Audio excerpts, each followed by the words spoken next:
Hello, my little darklings. Who's not a fan of the paranormal? Who doesn't love sitting at home watching the adventures of ghost hunters, ghost adventures, the Holzer files, ghosts of Devil's Perch, 28 Days Haunted, getting that thrill from the safety on the other side of the glass from your TV screen, while all hell breaks loose somewhere else on the planet? We're all drawn to this with a fascination to want to understand what happens when we shed these meat suits. But not all the paranormal experiences out there are things you want to have happen to you. Many years I've been going to conventions and people telling me, why doesn't this ever happen to me? Why don't I get scratched? Why don't I get pushed? And I can't help but stop to think and ask, why do you want it? What are you seeking that your life is missing and you want to have something like this happen to you? And I think it's because they feel it's glorified by the things they see on TV. And obviously, if an old, bald, fat guy can get knocked on his butt on the Ghost of Devil's Perch and the Holzer files and get back up, it must not be that bad. But it can be. I carry many battle scars on my body and in my brain from the things that I've experienced. And there are people like me all around the world who have seen a different side of the supernatural and survived to talk about it. Tonight, two of my guests are here to discuss just such a thing, going out seeking the paranormal or having it seek you. First up, Sabrina Marie and then Luna Conley, as we discuss the dark side, surviving the paranormal. Next, here on the best in paranormal talk radio. I'm your host, Dave Schrader, and this is my Paranormal 60. I'm not gonna stand here and listen to this baloney. You won't know.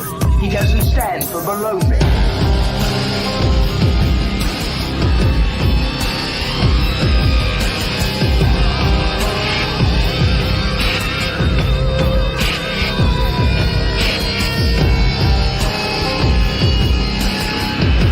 Sounds like a lot of supernatural baloney to me. Supernatural, perhaps. Baloney, perhaps not. Oh, yes. Take a look at that face staring back at you through the screen. Is it friend? Is it foe? And how do we know the difference? Because there are many of you that have had paranormal experiences that terrified you. But when you had a chance to sit back and collect yourselves, think about it, you realize there was nothing inherently frightening about the situation that you were in. Yet you felt horrified. I know that's happened to me. I've told the story of that ghost moving from inside the house to the middle of the yard, across the yard, and right behind me. Nothing inherently terrifying about it. It wasn't like he held a severed head in one hand while chasing me with a flaming sword in the other hand, but it was unsettling. Unsettling because I had no understanding of what was taking place. So, listening to people talk to me at conventions like the one I just came back from at Mansfield Reformatory, the Parapsychon 4, which was a rousing success and great fun had by all. While leading the ghost hunts, I heard the comments of people, oh, nothing exciting ever happens to me. I never get pushed. I never get bit. I never get scratched. Why? I don't believe that really happens. And I had that same sense when I began the Holzer files. I'd seen things. I'd heard things. I have things firsthand. But to be touched, to be physically harmed, seemed kind of weird. Even though I was watching my friends on TV, people I love and care about, do these things, I still was left wanting to believe, wanting to understand, but not wanting to have it happen to me. And once it did, it shook my world. Well, my guest first up, she's returning to the show this evening. She has written a new book, The Dark Side of the Apple, a true story of a paranormal attack. She was just out visiting with me at Old Mansfield Reformatory as well. Sabrina Marie is back and on hand with us. Sabrina, thank you so much for being here tonight and sharing the courage to talk about this experience in your life. Thank you for having me on here. You've heard these comments, right? You've been to enough of these conferences when people start glamorizing the dark side of this. I've watched people chase and name themselves demonologists because they want to be the ones called upon for the scariest, darkest things. It's insane to me. And I tell them that this is not something you want to take lightly. And you're somebody that's a sensitive. You've had experiences throughout your life and have almost, been burdened with this at points, and certainly in the book that you've written. And we do have a link for that book on tonight's program guide, Dark Side of the Apple, a true story of a paranormal attack. You started at a very early age with your abilities and having things take place. You've lived in haunted locations. Take me to the moment when this book was inspired. What really kind of shook your world to take you out of the normal paranormal experiences into something much worse? Everything that happened in this book was started 28 years ago. My parents had just divorced, and we were starting over, my mom and I, and we moved into an apartment thinking it would be the nice start over healing process that we needed, and instead we walked into a paranormal nightmare. It started out slow. My mom always said that she felt like there was a dark cloud over the building. It always felt a little creepy, but it was a nice, quiet, cute, quaint neighborhood. And we had no idea what would happen for the next 28 years. We had everything from shadow figures to a constant spiritual highway, just souls always going in and out of our apartment. And then it got really bad. What really made me decide to write this book was the trauma that started a couple years ago. I mean, I'm 45 years old now, so this started when I was 16, and it built up to what I call the girl from the board. This dark entity was brought in through a Ouija board that my neighbors actually stole. Sabrina, I've got to ask you to pause for 1 second. Okay. I'm marking this for myself and for the listeners at around just maybe within the last minute, just before you started to speak, there sounded like a whisper that came through, and it's just you and me. So I'm going to mark that so I can go back after the show to try to look at it and see if I can make sense with what we just heard. So it's probably, for those of you listening, somewhere around the 6-minute, 30-second mark. Give it a listen, see what you hear, and let me know. And I'm not trying to freak you out, Sabrina, but I want to point that out. I'll say, don't worry, that's no demonic being you hear in the background. It's Mr. Mittens, my cat, again, found the catnip ball and is freaking out in my house. But that time I definitely heard a whisper. I'm going to watch the chat room too and see if anybody else picked up on that. I do have to ask you one question, if we could take it back for a second. This building, you started off slow. Is this a chicken or the egg kind of situation? Do you believe that the building was always this active, or do you think the introduction of you and your mother, who are kind of lightning rods for the paranormal, you were the batteries that these spirits were drawn to?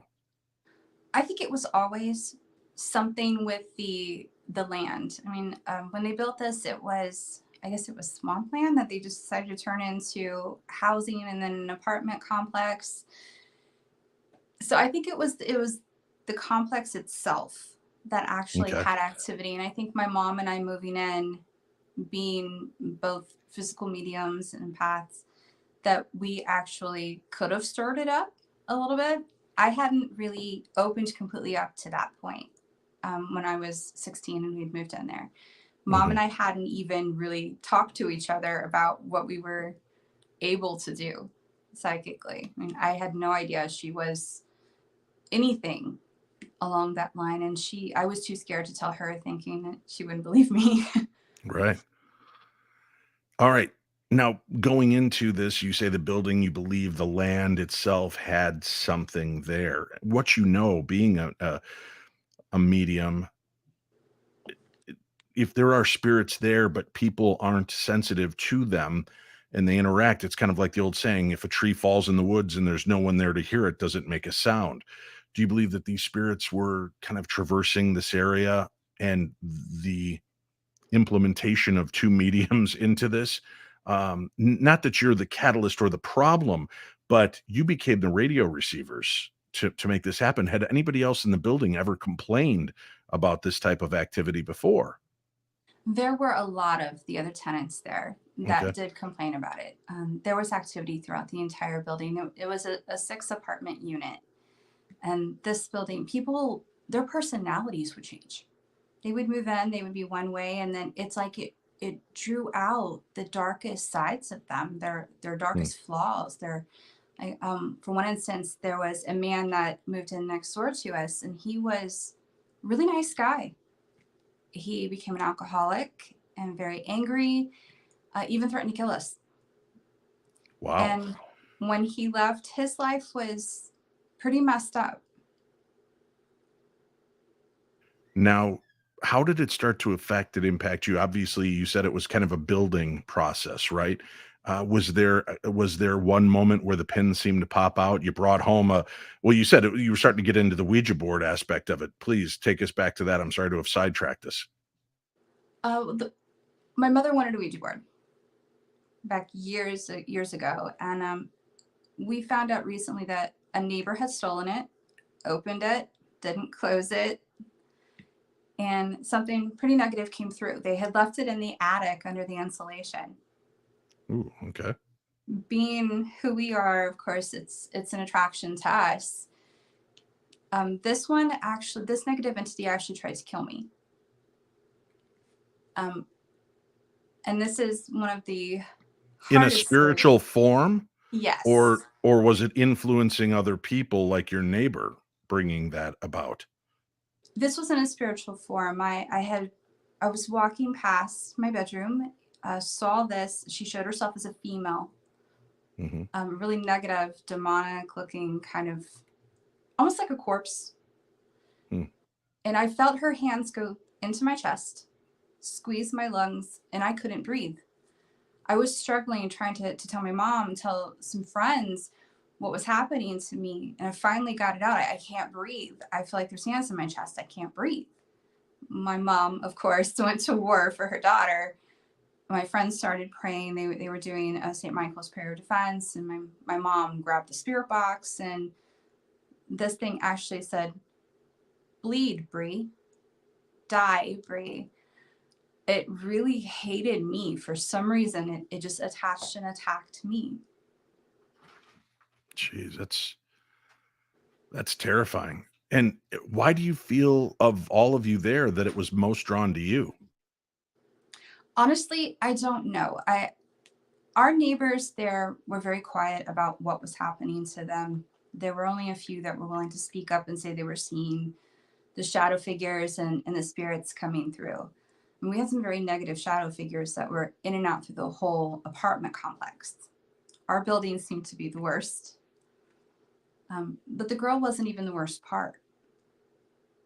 My neighbor next door simply asked him to turn his TV down. He was just a very negative, angry man. And I honestly didn't believe that somebody could really conjure something negative, something demonic, and have it do their bidding. He did. And I was oppressed for a very long time, to the point of it trying to get me to kill myself. It would show me very disturbing images of little kids that I knew, of my own death. It would tell me that, my mom wanted me to die. My friends wanted me to die. They would be happy if I would just go away. And that was honestly, I would have rather had felt those hands in my chest than to have those thoughts in my head. Right. Do you feel it was the same entity, that old No, woman spirit? No, something different. it was something different. This When you man, well, real quickly, when you dealt with the woman, was there after the prayers and everything they did to get her away from you, did you ever have another interaction with her? it happened twice with her. Okay. It was in the same week. My mother, I don't know what my mother does. My mother is a very strong person. She doesn't give herself Mhm. enough credit. My mother is my hero through all of this. She won't tell me what she did to stop this this female negative entity. All I know is that she somehow got it back to the board. We could never get into the apartment to close the board. They won't let us into any of the apartments. Trust me, we tried. We really wanted to try and get that thing out of there and closed. But these are definitely two separate entities. Okay. So the second entity, after you've your mom has worked whatever magic she's got to banish this woman, do you believe that this second entity was sent as a result of that neighbor, or do you feel that it was something that had attached to him and influenced him to these outrages, and now it saw new meat? I think he actually sent it. He got so angry that we actually thought that he was going to be violent with us. My mother actually backed up because she thought he was going to hit her. He got so violent, and he flipped on a dime. It was like Jekyll and Hyde. He was this really nice guy, great conversation with him, and then just simply say, the walls are thin. Could you please turn your TV down? And he went off. He turned into this totally different person. His face changed, his eyes changed, his entire demeanor changed, and he just became just what you would think of as pure evil. And it's so funny, he left for a couple weeks, and when he came back, all this started, but he was nice again.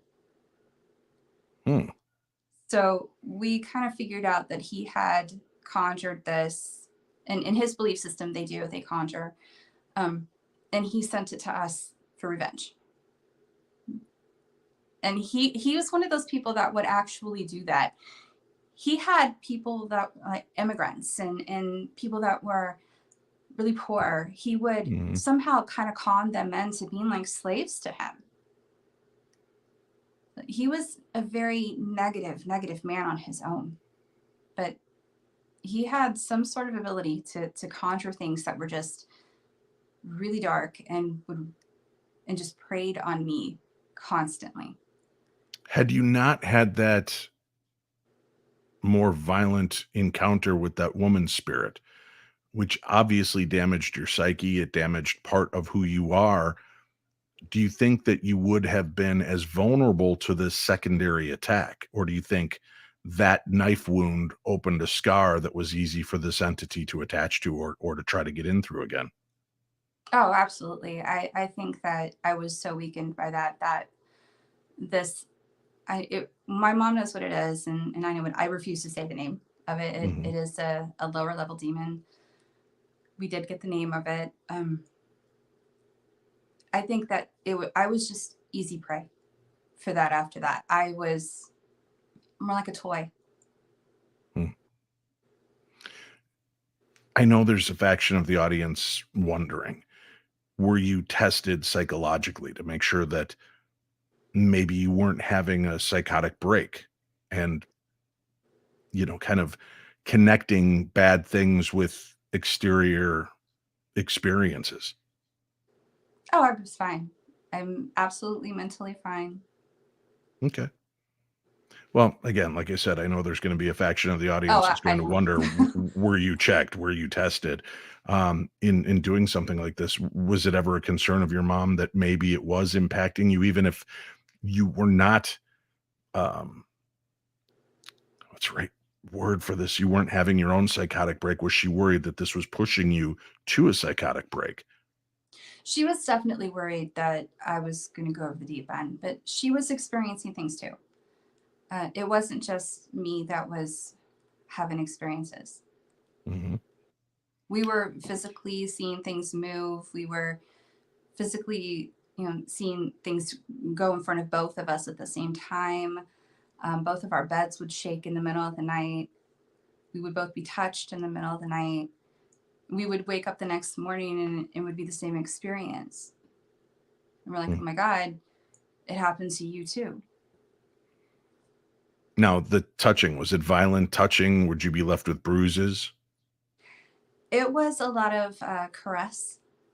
Okay. It was a lot of, my mother would be pushed a lot in the bed. I would be pushed down, held down, inappropriately touched. And you dealt with this faction of your haunting for how long? About 2 years. What actions are you taking during this 2-year span to try to break this thing, to shed yourself of it? I contacted a couple demonologists and I got just some advice. Mhm. One was to get a hold of clergy. One was just to throw holy water and do prayer. Nobody really would help. So we developed our own way of helping ourselves. My mom has an alternative belief system, and I follow a lot of Catholicism.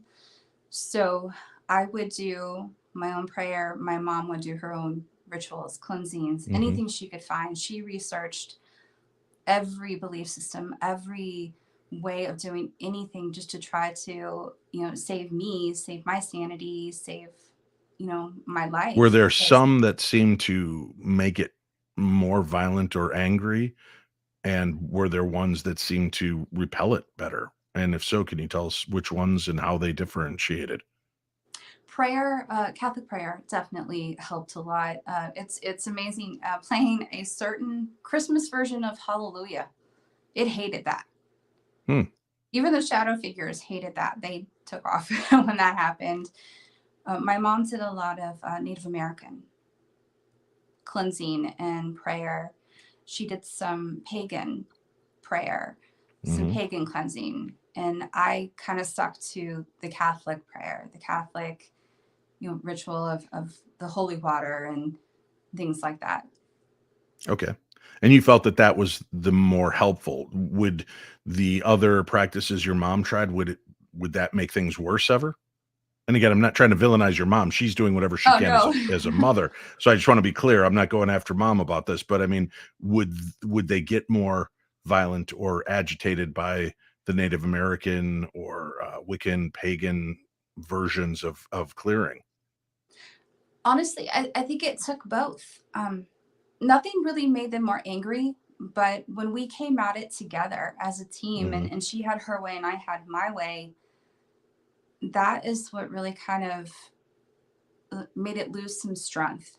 And then at that point, my guides are very strong with me. They're my grandmothers, and they stay with me all the time. And we have a lot of protective spirits. My mother has her guides that are very protective. She has a warrior with her that's Native American, and those Where helped. this is okay, a question about that then, please. And again, understand it's I'm not trying to be cynical, but to try to give an understanding to me and to listeners. Where are these guides, these angels, these guards in these moments of attack? Why aren't they there defending us in that time? I think mine were. I was just so weak that this had an upper hand on me. It wore me down over a period of time. But I would Mhm. always see these white lights, and I called them the whites because they would always be there, kind of standing guard, and they would help alleviate what was happening to me. It was almost like we had an army, my mother's way, my way, and our guides coming together to pull Mhm. these things off. So they were And there. 28 years you dealt with the overall arch of the paranormal. Um, for 2 years specifically with this violent activity, as it's ramping up to you and affecting you, are you hearing from neighbors at that time that things are also happening to them? Yes, a lot of the shadows that we would see. We're still friends with a couple of the managers that work there, and they are telling us their horror stories. And some of the Mm. neighbors in the building were telling us what they were experiencing. And we would see these shadow figures out in the parking lot, and we had a lot of suicide when all of this really ramped up. There was a man that OD'd on purpose. A man killed himself just out of depression, and there were a lot of attempted suicides in So the do you think these things complex. were just trying to file down anybody and everybody they could get their claws into? Absolutely. What about this specific area, Sabrina, made it so ripe for this type of activity? Honestly, I don't know. I'm still confused on that. I would love to know. I'd love to figure Mhm. that out, but I have no idea. Have you looked into the history of the building itself, the land, to see if there's anything that stands out to you? The buildings were prefab homes and they were trucked in the 70s. Hmm. Nothing significant had happened like to the buildings themselves. They were brand new when they were brought. Nothing major happened until all of this negativity came up and people started killing themselves and turning into violent people. I'm honestly, I know this is kind of a little bit of a controversial aspect of it, but it's almost like the building took on a life of its own, kind of a PK kind of scenario where one man killed himself So the and psychokinetic energy just started to feed yes, upon itself, yeah, and we all fed it. I mean, right? every argument, every there were some abusive people there that they beat their spouses, that it just all just kind of piled on top of each other and just created this extremely negative It seems to me though, Sabrina, situation. that I mean, I've lived in a lot of places in my life, and I've lived in some not so great areas where everything you're talking about is pretty par for the course. And I, never felt that there was a spiritual element to it. But do you think that negativity can be drawn to that because of the natural state of what these people were like, maybe broken, dysfunctional issues, that it was their natural ways that were drawing negativity towards them?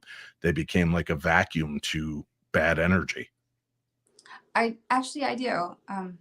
It's like it brought out everything that was already there and just made And it you and your worse. mom are going through a major change in your life, and going through the things that you've gone through in the past, you've gone through, and so you're vulnerable on top of being in just a cesspool of negativity.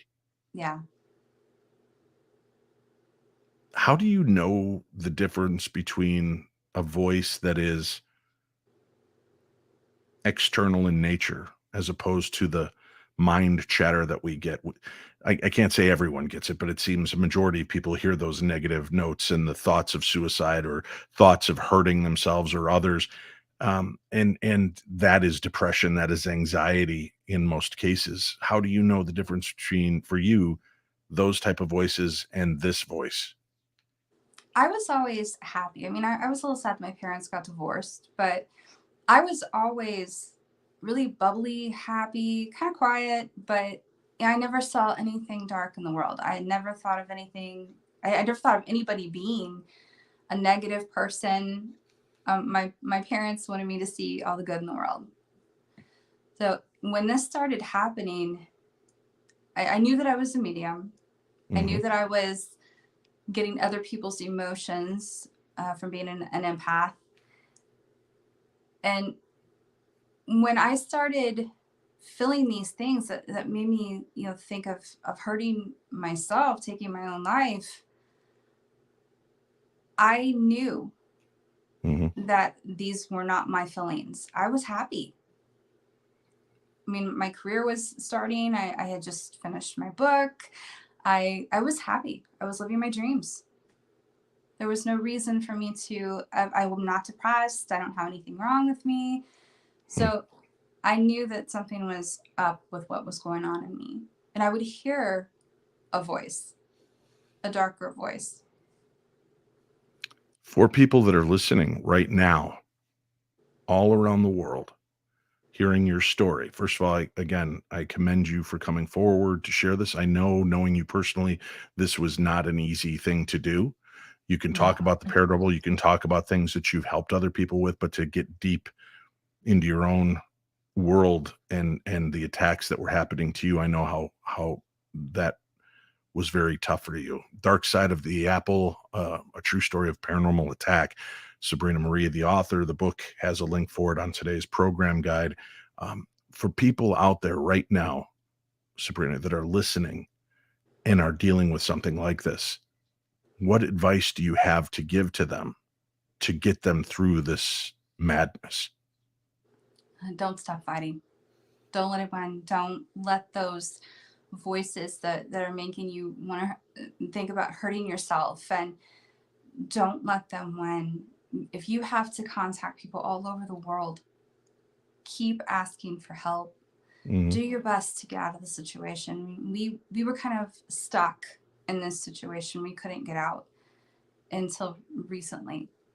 It was almost like we were being held there. And then finally, when all this broke, we could move. But find a way out. Do everything in your power. Ask people for help. Don't stop, and don't think that somebody's going to disbelieve you and let that be one of the reasons you don't ask for help. Come to Two Realm. We'll believe you. We will help you. We will do everything we can to give you peace of mind and validate what you're feeling and get you out of the situation that you're in, because we know what it's like.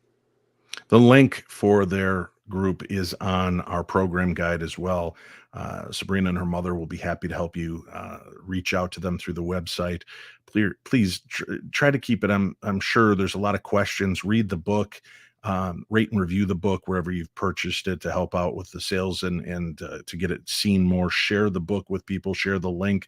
But if you're really in need of help, reach out to Sabrina and her mother through the website that we have on tonight's show. Not just looky-loos looking for a cheap thriller to hear more scary stories.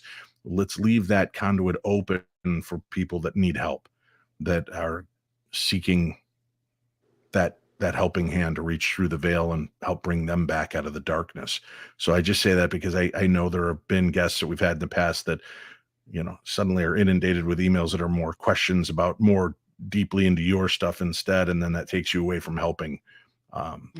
Sabrina will be at conventions and you can follow her and find out more about her and read her book and get deeper, better answers that way.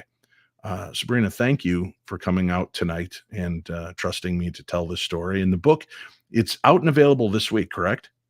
It's out now on barnesandnoble.com. Great. Well, I wish you success with the book. I wish you success in your journey of trying to help others. You and your mom do great work with that. Thank you very much for putting that out there and doing your best to try to help others. Thank you, Dave. Yeah, my pleasure. Sabrina Marie, you can see the links on tonight's program guide so you can keep up with her, keep up with the book, keep up with all that information. We're going to take just a quick break. We'll come back. We've got a lot more to discuss right here on the very best in paranormal programming. I'm Dave Schrader. This is the Paranormal 60. Are you looking to purchase a new home but not sure where to start? That's completely normal because there's thousands of questions that need answers when it comes to a new home purchase. Like, how much do I need to put down? What are the rates? What are the closing costs? What does my credit score need to be? That's where I come in. My name is Winnie Schrader, and I'm a mortgage banker here at Paramount Residential Mortgage Group, also known as PRMG.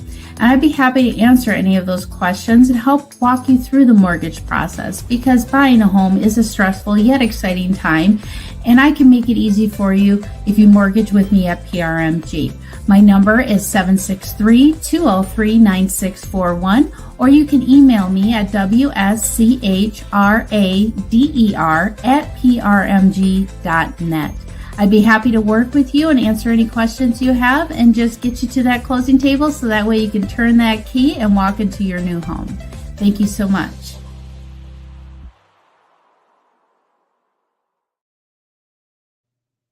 Hey, my friends, it's me, your old pal Dave, and I'm here to talk to you about You Only Virtual. Never say goodbye. When we lose a loved one, there's nothing in this world that can replace them. But thanks to the team at You Only Virtual, we can help keep that connection alive. Let's face it, the things that we miss most is the essence of who that special someone was, their voice, their personality, and the comfort of being able to reach out to them to share the good days and the not so good days. Seriously, what would you give to hear that voice just one more time? You've focuses on the unique bonds between you and the people you hold dearest with ongoing daily interactions. Our mission is to help you reestablish that relationship so that a part of your loved ones can live on forever through you and their persona. Uses the most cutting edge AI technology to create a virtual persona that will reestablish that connection between you and your loved one through text, virtual voice messaging, and coming soon, live video chats. Not only can you create a persona of yourself that will last long after you leave this world, but you can revive that connection with a loved one that's already passed. I know. How do we do this? Is it hard to do? I'm not very tech savvy. Well, we've heard your concerns and we're happy to help you with our You've Assist program. Check it out today. There is a link on today's program guide. You can also scan the QRC code that you see on the screen if you are watching this live or on replay. Sign up through my link to create your persona today. Choose from an affordable monthly subscription or even deeper savings with an annual subscription. There's a 3-day free trial. You can go $50 a month for the monthly pricing plan or for just $480 per year for the annual pricing. It includes a great feature which will give you a personal one-on-one assistance with You've Assist. We help guide you through the whole process on how to create and maintain your persona and begin your journey. You've just made the first step of continuing your connection to those you love. Again, check it out on today's program guide for the link or scan the QRC code that you see in front of you on the screen right now.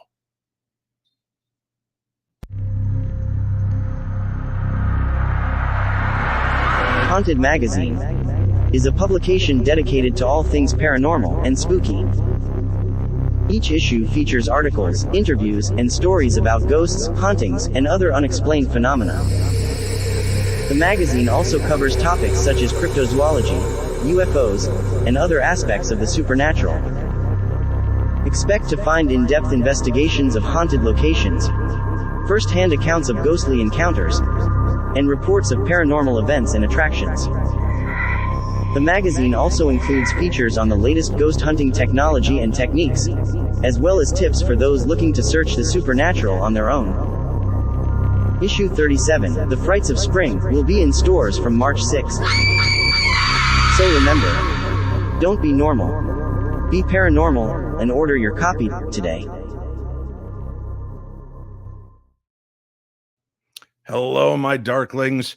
Listen, you just missed out on one of the coolest events of the year, but don't worry, there's still opportunities to see me and get out into the world and have experiences all your own. The spirits of summer are almost upon us. The Palmer House awaits you. The Palmer House weekend this June 15th through the 17th in Sauk Center, Minnesota, one of my favorite haunts. I've been there so many times. I love it. The ghosts know me. I know the ghosts, and they always love to come out and play.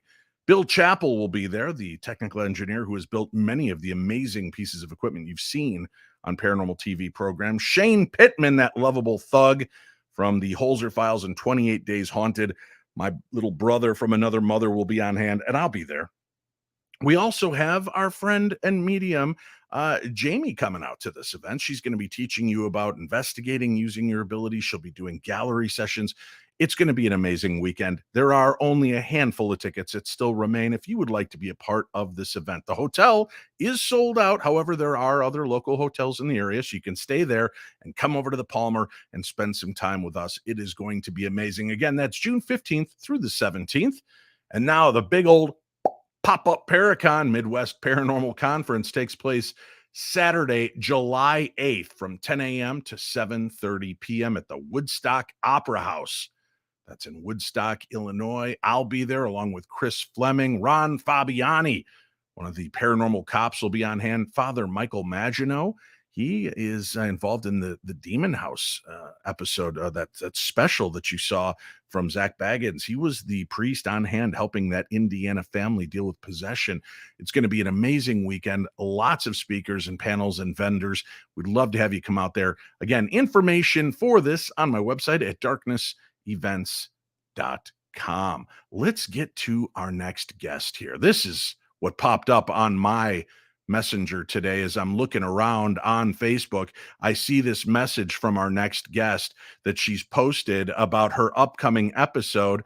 Luna first experienced her psychic medium abilities at the tender age of 10 with the sad foretelling of her own father's passing.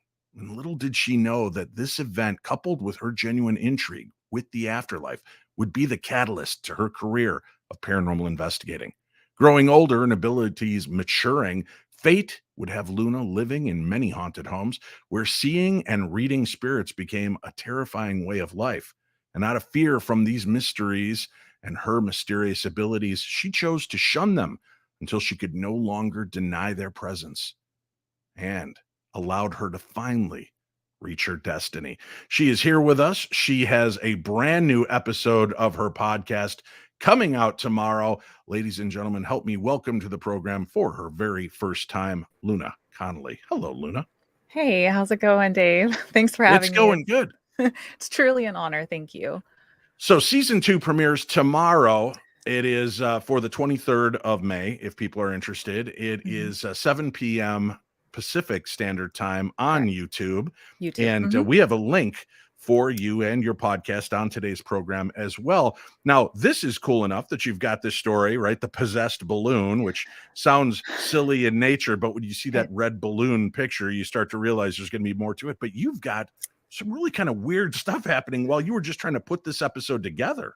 Yes, this isn't my first time editing one of these videos, and I must say the investigation was insane. And to come home and try to edit it and find all of these technical errors, I found myself having to re-edit it 3 times, and it would not come off the editing software. I've never experienced this before. I actually had to reach out to Apple Tech just to help me with it, just so I could get it off. And I'm really hoping the biggest nightmare. Forget demons, forget werewolves and vampires. Apple Tech. No, I know, right? It was awful. But I usually where it takes like 7 to 8 hours to edit a video, I think I spent like a good 72 hours just trying to get through this. So I'm hoping that the premiere is going to go perfect and it's not going to glitch or do anything weird. Yeah. Now you say this, but are you afraid? I mean, you've got a haunted episode here. This thing, the first pass on it, totally erased, right? You got through and it erased itself off of the drive. It like said it was encrypted and it just erased itself right off the drive. And I'm just speechless. I wanted to cry. I wanted to flip my desk. I wasn't sure what was going. And then I'm like, well, no, I got to edit it. I got to get it back out. People need an episode. They keep asking for it. And so after people keep asking, I was like, I got to make a video. So I woke up in the morning, made myself a video, put it up on Facebook to let, my people know what's going on, because it just feels like it's taking forever, but it's the spirits. It's not me. Yeah, we use that term in TV all the time too, Luna. Yeah. So we like to blame all the technical snafus. It can't possibly be us, the humans, screwing things up. It's got to be the paranormal. But in this case, it is very weird that all of these things that are happening on something you know how to do and have dealt with for a long time.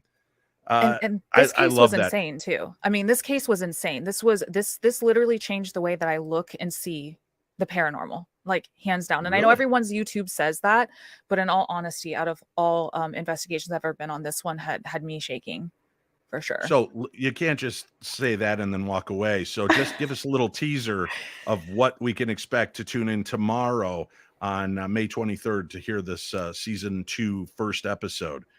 Sure. And the name of the podcast, the video podcast is? Well, it's Finding Unknown on YouTube. Yeah. Very good. And then my podcast is Spooky Luna's podcast. Two separate things, but both you can find on YouTube. So my boyfriend and I, we are on the show together. This is something that we do together. And he found the McIntyre Villa. If you guys have ever heard of it, it's in Atchison, Kansas. No. It's absolutely Atchison, Kansas. It's right next to the Sally house. Yes, it is. It's next to? It's next to the Sally house. Yes. All right. Yep. And it actually has a direct portal to the Sally house in the attic. It has a bunch of mirrors that are direct portals to different haunted locations, which is insane. So the balloons, spirits love the balloons in this house. And we thought it would be a good idea to bring 2 helium balloons, red balloons, of course. One popped while I was in the parking lot of the haunted place, which I don't know. I'm a paranormal investigator. I'm not just going to automatically say paranormal, but it was a little weird. And we were there all night, and around 8:30 in the morning, we wake up. We still look to see if the balloon's at the bottom of the stairs. It's still there. We go get coffee, we go shower, do whatever it is we got to do. And we look to see if the balloon's there, and it's not there anymore. So we're thinking, oh, it's just going to be at the top of the stairs. Maybe it made its way to so we end up looking for about 10 minutes. It's up 2 flights of stairs, completely down the hallway, through next to a haunted puppet right next to it. And this is like a football length. And, most of the ceilings are recessed in these vintage homes. So it's got a threshold. It must go under. And it did that 3 times and the string didn't move. It almost looked like somebody was taking the balloon and just moving it. And we also have camera footage that will be shown in the YouTube as well from the owner. So, and our camera footage. Yeah. Well, listen, hearing that, I would immediately go into skeptic mode because you're like, come on, there's cross breezes if they have ventilation, windows open. But I want to tell you, Luna, just to seed your story a little bit, one of the weirdest, coolest experiences I ever had before I got into really paranormal investigating. I was on a tour of Chicago haunted spots with the legendary Richard Crowe. We went to one of these little bars, and one of the former owners had been getting drunk and was playing cards, leaned back in his chair and supposedly fell back and split his head and died. So now his ghost is there, and everybody stays around that table, and the women will feel his hands reaching up their legs, and they're in this room, and everybody's all there, and I'm just sitting at the end of the bar, and the bartender comes over and she goes, "Are you one of the ghost people?" And I go, "Yeah, kind of." And she goes, "They're in the wrong room for the cool stuff." And I go, "What do you mean?" And she goes, "Watch this." And she has a balloon, helium balloon. She goes, "He loves balloons." And I'm like, "Okay, sure." And she takes the balloon, she walks it into the other room where everybody else is and lets it go. And then comes out to the bar by me. And we're sitting there and talking and drinking. And she's telling me about some of the other stuff that's happened. And the whole time I'm watching the balloon move its way back towards me, it gets to that eaves of the door and it goes underneath the door and then bounces across the bar. And she goes, on the end of the bar is his favorite bottle of scotch. And the balloon bounces across and then hangs right above the bottle of scotch. So I'm like, I'm not an idiot. She knows where the crosshairs go and where this thing always ends up. So I put the bottle out and I go, "Wow, he really does like that scotch." She goes, "Yes, he does." And I went over and grabbed the bottle and I moved it across the bar to a different table and I set it down. And I go, "I wonder how much he loves that scotch." And all of a sudden the balloon started bouncing across the ceiling and made its way and then stopped right above the bottle of scotch. I never spoke a word. I didn't tell anybody else because I was just in this moment for myself. But that was one of the coolest things I'd ever seen. And she went and grabbed it and put it back on the bar, and the balloon made its way back over and hung over the bottle of scotch again. So I'm with you. Yeah. We should use more balloons at haunted locations where there are children. I agree. It's amazing because it's like how, even if the window's open and the AC is going, how is a balloon going to go under a threshold perfectly and make it like balloons kind of are erratic in wind and stuff. Like it's not just gonna, it's crazy. Wait till you see the footage. It's like, you can't explain it. You just can't. And again, we have a link to Luna's website and to her YouTube page so that you can find it here so you can go watch that. For those of you that are listening in the future, time travel back with us, use the link on today's episode and you'll find her and be able to find the possessed balloon episode there. Now let's start to talk about some of the more creepy, weird aspects, because I asked you, dealing with the fact that we're talking about kind of paranormal attacks tonight, and you have had the chance to be out there, you're sensitive as well. TV shows there's a lot of prevalence in these type of attacks and things. And I know it's hard for people at home to wrap their head around, but talk to me about some of the more frightening and chilling moments you've had dealing with the paranormal. So we'll start with the craziest and work our way down. How does that sound? Okay, sounds good. So last year in September, I went with 2 girlfriends, Trinity and Brittany, to the Norwich State Hospital, which was built in 1904. It's in Connecticut, if you guys have ever heard of it. And we were in the side with the school where the children were held, maybe sometimes when their parents were in the main hospital and they didn't have care or things like that.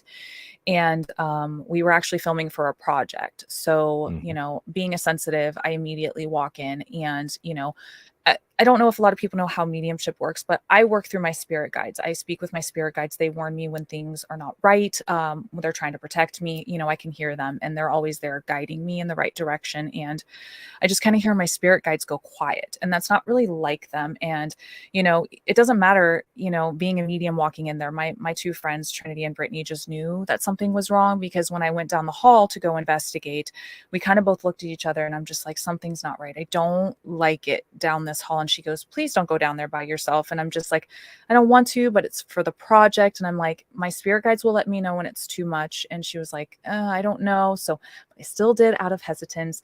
I went down there, it just got worse and worse. And I kept hearing my spirit guide speak up and say, the further you go down there, the less we can protect you. And I have never heard them say that before. Never. And I didn't know what Wow. that meant. It was very creepy.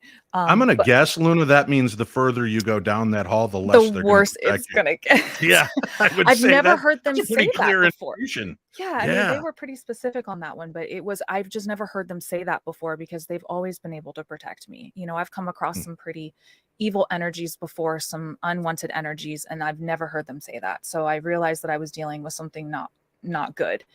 And towards the end of the night, this is when the creepiest thing happened, but it goes down. So basically the old classroom was down the stairs through a long, creepy tunnel. And as we make it down the stairs, my spirit guides start to scream. And I'm not talking about just but blood curdling scream in my ear. And I literally take a step back and I'm like, oh my God. And they're like, what? I was like, my spirit guides are screaming. And I'm like, they've never done that before. And they said, if you go past this threshold, we cannot go with you. And I just was like, what? So, for the project, I told the spirit guides, it's going to be okay. It's okay. I'm trying to talk them down, but I should listen to them next time, right? Yeah. I should listen to them. That's and why trust they're me, called guides. right. Luna. I was in timeout from them for a while. They were very upset with me. So Wow. we go down the tunnel and, everything inside of me is just like, but it's for the project. It's for the people. It's for you guys. And, we go into the classroom and they're looking around and I look up and I see what looks like, if you guys have ever seen Stranger Things, it had the body of a Demogorgon and it crawled like a Demogorgon, but it had a weird, strange head as if it was like a gargoyle with like really sharp ears. And I could see it in my third eye. Right. And I was looking at it and I knew instantly that this thing never had a soul. It was definitely from not heaven. It was definitely from the other side. Okay. And my whole body was just Cleveland? shaking. And yeah, Cleveland. Okay. And my whole body was shaking. And I knew instantly that I made a mistake. And I saw it turn its head and I looked away really quickly as if it was like, did she see me? Did she see me? And I instantly knew like, oh my God, I can't let this thing know that I see it, because what's going to happen if it knows that I see it? Is it going to attach to me? Is it, so I tell the girls, I was like, hey, come over here. I want to show you this flashlight. I want to show you something, trying to make it not realize that I'm freaked out and I can see it. And I whispered to them, I said, look, there is a creature on the wall right now. And wait a minute. So you're seeing something your guides have told you not to go down to deal with, and your inclination is to call your friends? Well, I call them watch over. horror movies, Luna? Well, I call them over because they're in the same room as me and they don't know I can see this. So Okay. I'm just letting them know like, hey, we need to get out of here now, but let's not make it so noticeable, because I'm afraid if this thing notices us, it's going to attach. And being a medium, things tend to attach to mediums a lot more. So I told them, I said, look, there's something down here. We need to just leave as fast as we can without making it seem obvious. So we did. And I got out of there. I have to say, isn't it funny, right? The logic we try to tell ourselves in scary situations. Something's in my room. If I hold my sheet up, I'm perfectly safe. There is a Demogorgon creature crawling on the ceiling who might see me, but I can whisper about it. He won't hear me. Yep. That's got to be one of those moments where you're like, yeah, please, there's got to be some way. I'm trying, because I'm not going to leave my friends down there. That makes me an awful. It's like I don't have flashcards. I didn't know what to do. So, I hightail it out of there. I literally need an SOS flashcard. Yeah, that would be helpful. Doing SOS on the flashlight. Yeah, right. But then who knows if it knows the flashlight. I don't know. But so I literally book it. I run up the stairs, run out the door, and I don't walk back in there. And I told them what it was I saw, and my spirit guides are angry at me, of course. And I that's literally something from hell that was in there. I've never felt something like that again, never will. But what's interesting is my friend was like, dang it, I left my equipment down in one of the tunnels. I said, I'm not going with you. I'm not going with you. But when she made it down there, I hear this blood curdling scream. I hear her come running back and she says a rock about the size of a baseball got thrown past her head at 40 miles an hour. And this was at the Norwich State Hospital. And I will never go back to that building ever again. Wow.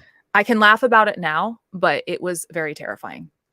So if you listen, folks, if you're out there and thinking you want to go investigate this place and you are a medium, do you think that regular standard old generic ghost hunters like me would be safe there, but maybe somebody sensitive like you or Sabrina Marie would not be? I would say nobody's safe there. I would All say right. that the whole Good. entire time I was in there, I did not feel one human soul. Yeah. All So right. there was definitely Now hell. you leave this situation, you get out Yes. of there. Your Mhm. guides are pissed at you because you did not yield to their warnings. Right. But do you feel vulnerable at this point? Do you feel like something might still be with you? Yeah, I mean, for the longest time, I felt like, oh my gosh, did it come home with me? For the longest time, my spirit guides didn't really talk to me about the situation until I was able to clarify with them. I don't feel there is, but for the longest time, I thought there could be. Nope, nope, Right. nope. I love that. Yeah. Denise says, nope, nope, nope. Mm. I did have a feeling sometimes I was like, please don't tell me this thing came home with me or any of my friends. That was what I was hoping for, but I think I'm safe in that aspect. I haven't felt anything since that or that energy around me, something like that before. So I think I'm safe. What do you think attracts a being, a non-human entity, to a place like that? Well, you have to think about, those hospitals and what they did to people. It was Mhm. torture. They didn't take care of people like they do now. And all that torture causes pain, which causes fear, which causes anger, which causes sadness. And this just becomes a cesspool of thousands of people feeling the same thing. And then now negative energy, is attracted to negative energy. And so negative energy loves to feed on fear and anger. And so I think that residual energy alone and just what happened to those poor people is going to attract something so ugly and disgusting to stay there. Right. I've talked about that before, causing this physical psychic scar when things are so dramatic and so overwhelming. How can it not affect or impact that location? And then that gives an opportunity for these things to attach and feed. You become Yeah. a suckling pig for them. Yeah, and I agree. Even after the Mm. building's not there anymore, I still feel that the land is still going to have that ripple, that scar, as you say. Oh boy, that's terrifying. All right, so that was your granddaddy chilling moment. I like that. But that would definitely give me the creeps and make me reconsider. Do you ever find yourself after investigating or confronting something? Do you ever think, you know what? Maybe I'm just going to take up square dancing and leave mediumship and ghost hunting alone. No. No, I do get scared because I'm human, right? We all have that, sure. No, I love it. I truly love helping the dead and helping the living. It's something that I'm very passionate about. Even though being a medium, doing readings, I still like to learn the history of the buildings and of the dead that are still there. That is something I am so passionate about. No matter how scared I am, no matter how creepy something gets, I will always pursue it. What? All right. What do you go into next? What's our next creepy moment for Luna? The Delaney House in Salem, Oregon. If you guys have ever Okay. known, it was built in 1845. It was once owned by a man who owned slaves, but he actually treated his slaves with respect. And they were able to live in the house and roam freely, and they all had really great lives. So this man was a really good man. He ended up being shot by two men who went and robbed him and took his money. Mhm. But the house is now an Airbnb for anybody interested that wants to stay there. I think I've heard you talk before, Dave, about never investigate in bathrooms. No, actually, I always say don't investigate your own home, but I often find spirits in bathrooms. If we're looking around in places and I can't find a spirit to communicate with, I'll go into the bathroom and bring in the SLS camera. And it's funny, we have found, it looks like a stack of 4 or 5 stick figures in the corner, like, Just damn like it, he found us. Yeah, like they're we're trying to hide. showering. Right. And I've found that. And we hear listen, I have 2 rules in my house: leave my children alone and don't mess with me in the bathroom. Yep. Those are the 2 I tell the ghosts, right? Everything else is fair game. If you want to communicate, I'm here. Just leave my kids alone. Although it makes no sense, because if they're going to scare the out of me, it's good to do it in the bathroom. That's the moment I should be. Yeah. Yeah, I mean, no, I didn't. I just was like, hey, I'm gonna go into the bathroom. I'm actually Mhm. staying in this Airbnb. Like, this is an overnight thing for me and my man. We're there. Right, And right. it's always they love the bathrooms. They do because water is a conduit, and so are mirrors. Mirrors are portals, so it's a very easy for them to conjure and do stuff in bathrooms. That's why. Well, you've That's got my understanding. electricity, you've got Hmm. water, Yep. you've got the mirrors and the portals, and yeah, that's wow. And you vulnerable. They love it all. Yeah. So I'm sitting on the toilet, not using it, but just sitting on the toilet with a spirit box. I think I was using necrophonic at the time. And I'm talking to my man. He's explaining some history to me because this was a mediumship led investigation. So he's letting me know what I was right on, where I was going with everything.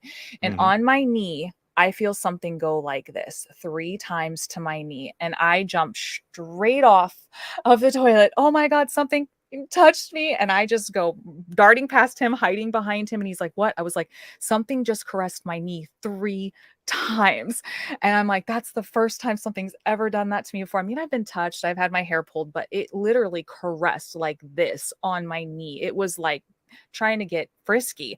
And I've Mm. never felt that before. And, I couldn't use the bathroom. I held it for the rest of the night, the rest of the morning. I No did not. EVPing for Luna, huh? Nope. That was one of those experiences where I was like, nope. It was funny, but it was terrifying at the time because I've Mhm. never had a ghost touch me that long before. That was very disturbing, and it had to be in the bathroom, of course. And So it was 3 times, which obviously means it's the sign of the the devil. mark of the beast. That's right. Even the more gentle demons will stroke you 3 times to let you know they're not always so kind.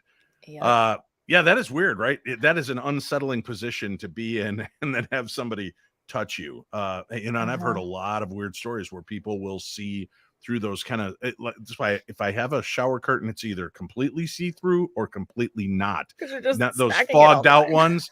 Well, right, the fogged out ones, when you see something move behind the fogged out, I don't want to see it. I'd rather Hmm. not know it's there. And I always tell the ghost, I'm about to drop this towel. You don't, if this is your last chance to get out, I give them their Hmm. fair warning too. I think it's only right.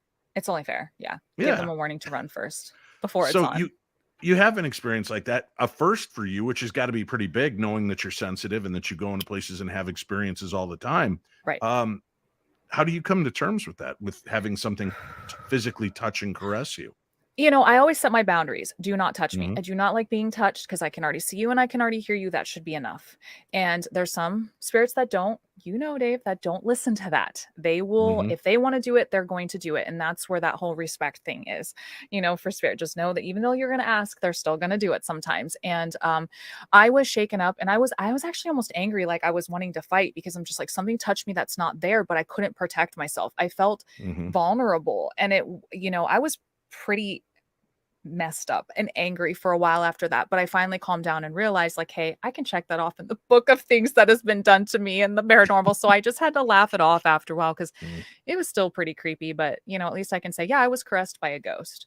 um Yeah. so Again, not something I would set out for, folks. And Sabrina no. Marie can tell you because she was violated and touched inappropriately. I know other people that have been touched that way. And it's really kind of chilling because I've spoken.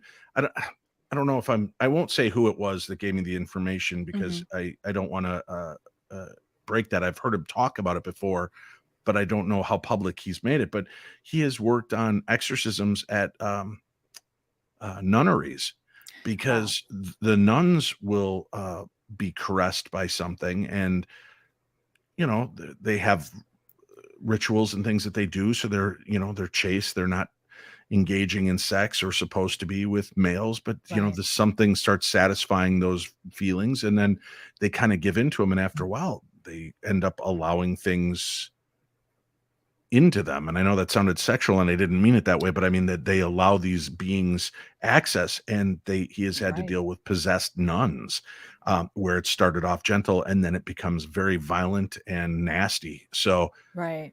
again, don't encourage these kind of No. things. That's why I'm always cautious when I'm It in a place and somebody's like, go ahead and touch me, or you can no. come to me. I'm always like, be careful what you ask for because you Mhm. just might get it. And then I don't And know how to more. break that bond. Yeah.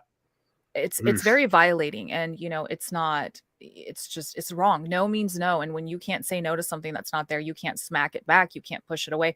It's not okay. It's not okay. No. There are lines that can be crossed for sure. I know we're going a little late here, Luna. I don't want to keep you too much longer, and we'll be happy to have you back to talk about more of your adventures in the future. But all right, give me your third base shot here. What's your third weirdest experience?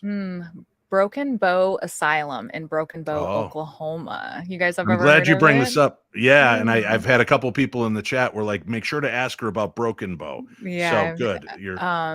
So this was a Alright. recent investigation last month, actually. I was there with my man and my brother, Josh, and so we were down in the quarters that they call Nick. It's actually not his real name, but the family wanted his name to be private because he did commit suicide at a very young age. So they wanted to keep him. So they call him Nick. But we were in Nick's quarters and we were sitting there doing, an Estes session. And my brother's with the headphones and I'm asking the questions behind the camera. And Now, time out. Let me just, for listeners that are new to this, may not know the Estes method. The idea is that you use noise canceling earphones and you're being streamed like Spirit Box. So you're hearing the deals. Somebody outside of that is asking the questions. The person with the headphones is repeating what answers. They're hearing through the headphones without understanding what the question was that was asked. That's the Estes method. I just wanted to give a quick abridged version so people have a handle on what we're talking about here. Good idea. Yeah. So Okay. the Estes session is very cool. It's one of my favorites.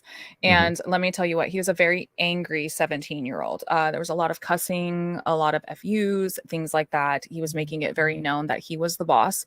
And as I was there, I kind of go like this and I was like, something just grabbed my butt. And I was like, that's not okay.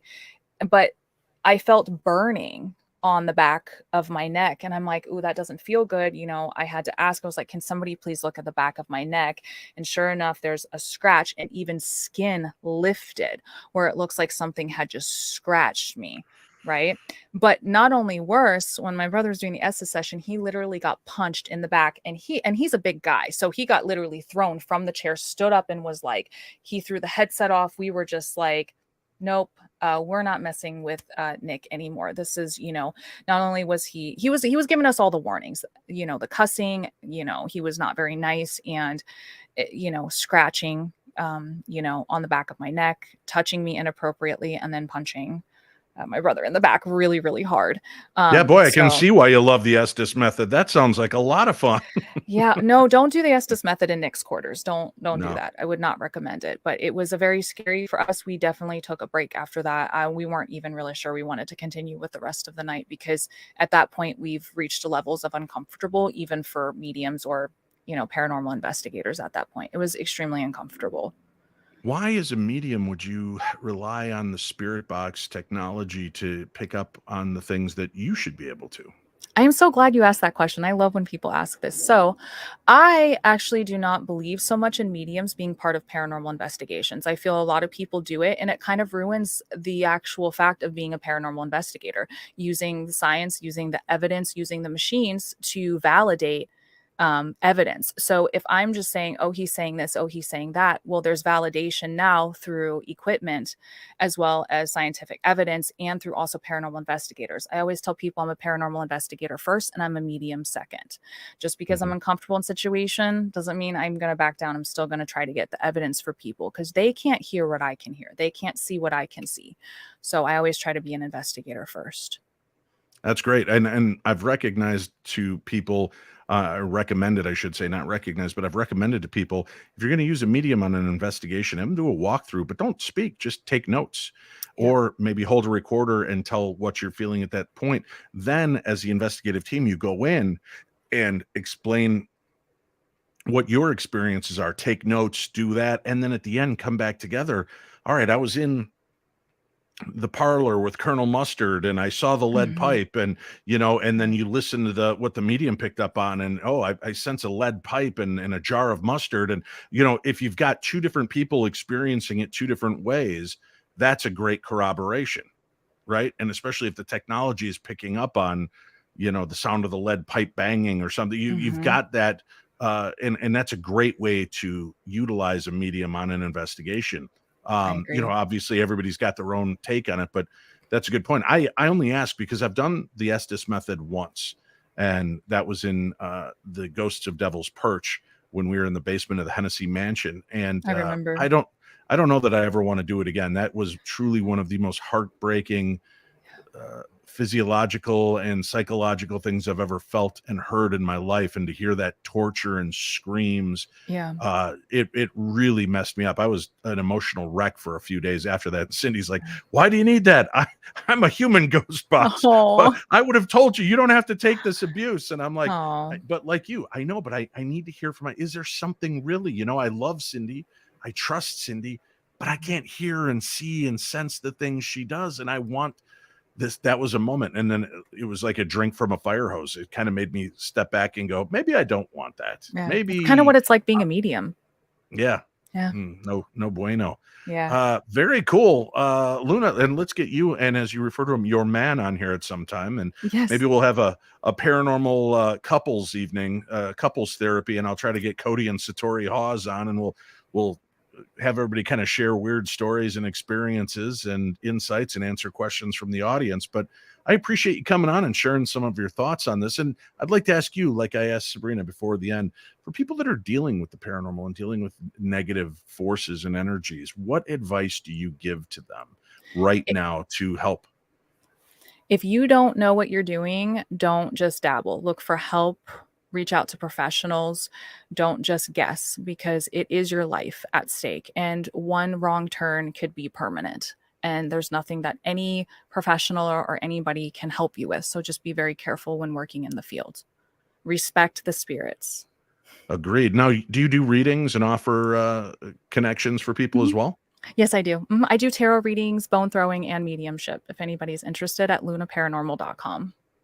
All right. Again, the link is on today's program guide, not only for her website, but for her video and podcast. So make sure you go check that out. Luna Conley, thank you so much for being here. Thank you. It's an honor. Thanks for having me. I appreciate that. Special thanks again to Sabrina Marie and to Luna Conley for being here this evening to share their insights in the strange and unusual supernatural world around us. It isn't a game. It isn't something to take lightly. And I go do events like I did at Mansfield Reformatory. And although people have paid a price to come in and investigate and to hang out with their favorite paranormal personalities, we try to make it fun and enlightening. And even in those darker places, if you've investigated with me, you know I try to bring levity to that situation, hoping to draw a better class of spirits, not dwelling in the negativity and the sadness, but trying to bring forth other spirits. And I'm very cautious with what I do. I'm very protective of what I do. And I try to watch over the people that are with me at most locations. I often offer a closing prayer or a clearing prayer at the end, should they feel that they need it or want it. It is interesting. It's fascinating. We all want to have an experience. Even those of us that are skeptics want to believe, and we want to have that moment for ourselves. But like I said, be careful what you wish for, because you may just get it. So don't take things lightly. Don't investigate your own homes. Don't turn that light on without full understanding and knowing that once you turn it on, you become a beacon and you become a place that other transient spirits may be drawn to. And they're not all going to be mom and pop. They're not all going to be a cute little kid hiding around the corner. And if you don't know what it is that you're dealing with, and you don't know how to control those things or how to help yourself, you shouldn't be dabbling in that. Now, let's leave it on a little bit of a better note and a happier note. Remember, be positive. Stay in a good headspace. If you are in a negative headspace, you've had a bad day, don't go out on a paranormal investigation. You've had a fight with your wife, your husband, your lover, your dog. You and your dog just cannot see eye to eye on things. Don't go into a paranormal investigation with that mentality. Because as Sabrina told us in the beginning of the show, having psychological scars and things that are already affecting you can make you weaker, can make you more adept to be attacked. So be careful. Have fun if you're going to do this, but educate yourself. Enlighten yourself. Understand where you're going, who you're going to see, and what you're going to experience. There are safe places in the paranormal field. There are places that we go to do these type of investigations where we have positive experiences. So just remember, intention is a big part of the manifestation of the paranormal. putting yourself into a good headspace before you go into those things, and realizing when you're fallible or in a bad place to remove yourself from them. That can save you a lot of headache, a lot of heartache, and a lot of spiritual breaking. I hope that the darkness is just a little bit lighter with the information that we share here on our program. And I thank you so much for taking me along on your journey. We'll be back on Wednesday, and the boys from the Paranormal 60 News crew will be here with me as we report the only news you need to know. I'm Dave Schrader, and this is My Paranormal 60.